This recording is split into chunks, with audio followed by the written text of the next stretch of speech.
What's the whistle for? I blow the whistle when I see ICE. And so that car that just pulled in there, that Dodge Charger, that's an ICE vehicle. This one right here, the Chevy, you can see those hats that they have on the dashboard. That's not a local police vehicle. That's not a state police vehicle. That's an ICE vehicle. So when I see ICE, I blow the whistle. I'm trying to let these people know as well so that they can call them out when the vehicles are pulling into the facility, a lot of the times with people that have just been kidnapped. You call it kidnapping? I do, yeah. Why? So these people are being arrested without a warrant. They're being detained without a warrant. They're being tracked based on the color of their skin. The Supreme Court has recently ruled that racial profiling is legal in the country. Legal does not mean moral. Legal does not mean it's upholding civil rights. These are laws that should be struck down, that eventually will be struck down. Much like the Nuremberg trials, the truth will out and justice will eventually prevail. This cop just earned a massive lawsuit after messing with the wrong man. Is there anything else that you need from me? I'm visiting my wife. Am I causing a problem? Am I allowed to do that? I don't know. What else do you need from me? I don't know. I asked you. What else do you need I asked you a from me? simple question and you wouldn't give I me a said simple I answer. am visiting my wife. Okay. Did I not, Good. sir? That's not the answer to the question I asked you. Sir, if I'm visiting, I don't stay here. So we spent 5 minutes and... Sir, I am visiting my wife. Is there anything else you need from me other than that? I'm not causing a problem. I'm trying to figure it out. Then why are we talking? Because I don't know what you're asking me now. What you were doing here. That's... I'm visiting my wife. I done said that 5 times. What else do you need from me, sir? Take a breath. There's no reason for you to be bothering me right now. Sir, is there anything else do I need from you or you need from me? He doesn't know. We just... That's why I'm trying to figure out why are you here bothering me? You can leave me alone now and you don't have to say another word to me. Am I doing anything wrong, yes or no? I don't know. You're still saying you don't know. What would you like me to say to you? I don't like cops. Fine, you don't like... Well, leave me alone. I'm not doing anything wrong. I told you I don't like this harassment. By now, you have probably seen these action-style videos that DHS has been posting on social media to promote its on-the-ground operations across the country. The latest one was posted last night, and it features what they call Operation Midway Blitz. It's an operation that started in September. DHS said it would target the worst of the worst in the state of Illinois. But taking a closer look at the video will tell you a different story. You see how DHS claims here that 1,500 plus criminals have been arrested in Chicago and the suburbs since the operation started? Well, their own most recent press release marking 1,000 arrests provided details for only 10 men with documented criminal backgrounds.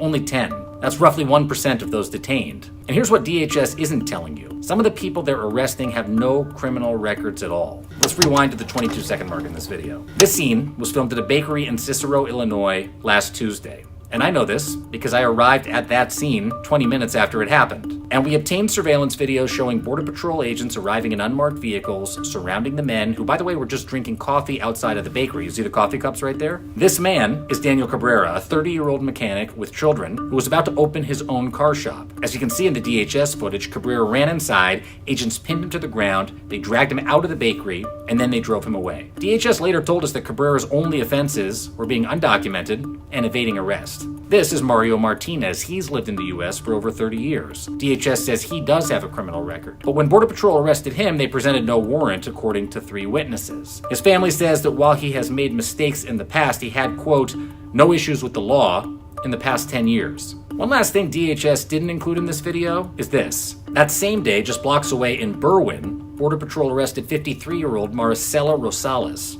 a mother of 3, on her way to the local market to buy ingredients to make a stew. According to DHS, she has no criminal record and has lived in the United States for 30 years. DHS likely has footage of her arrest too because their go-to videographer was near the scene. There he is right there. While DHS is trying to glorify and justify its work with these cop-style videos, when you look a little closer, it might not be exactly what they're presenting.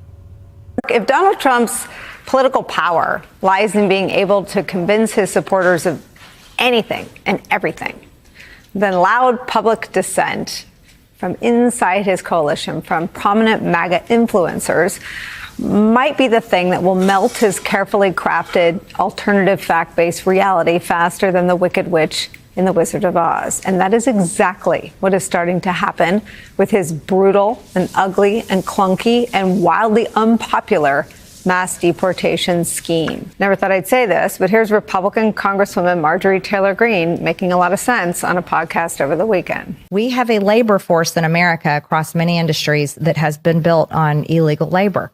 That's a fact. That also cannot be ignored. And as a conservative and as a business owner in the construction industry, And as a realist, I can say we have to do something about labor, and that needs to be a smarter plan than just rounding up every single person and deporting them just like that.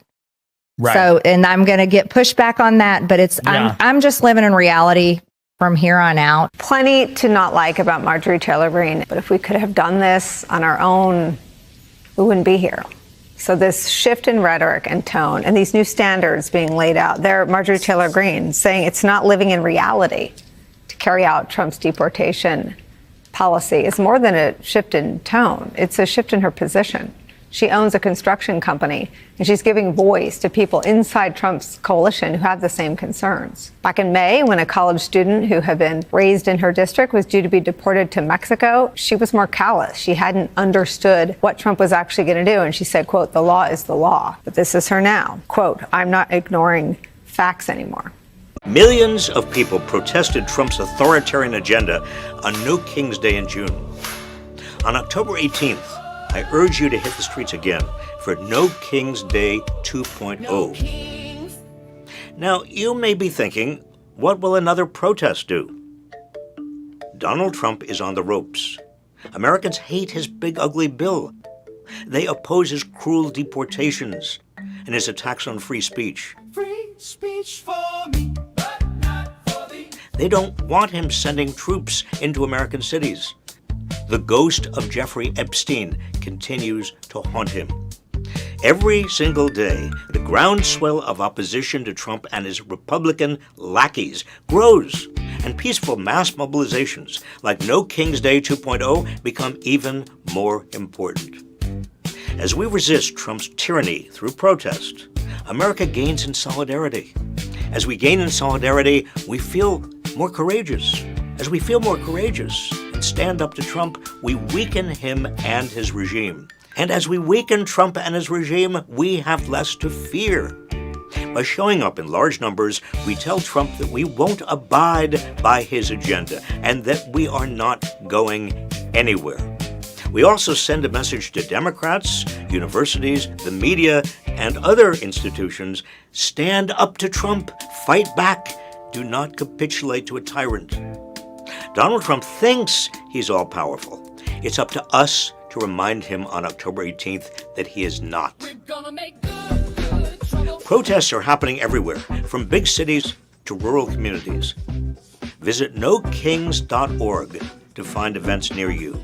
Let's show Trump and his cronies once again that in America, we don't do kings.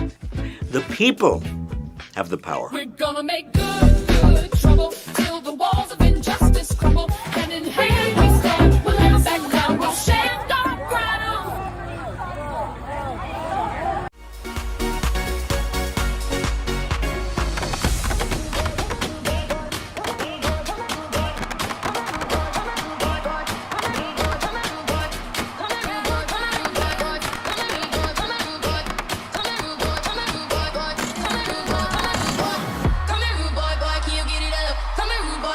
Big enough. Take it, yeah, baby, take it, yeah,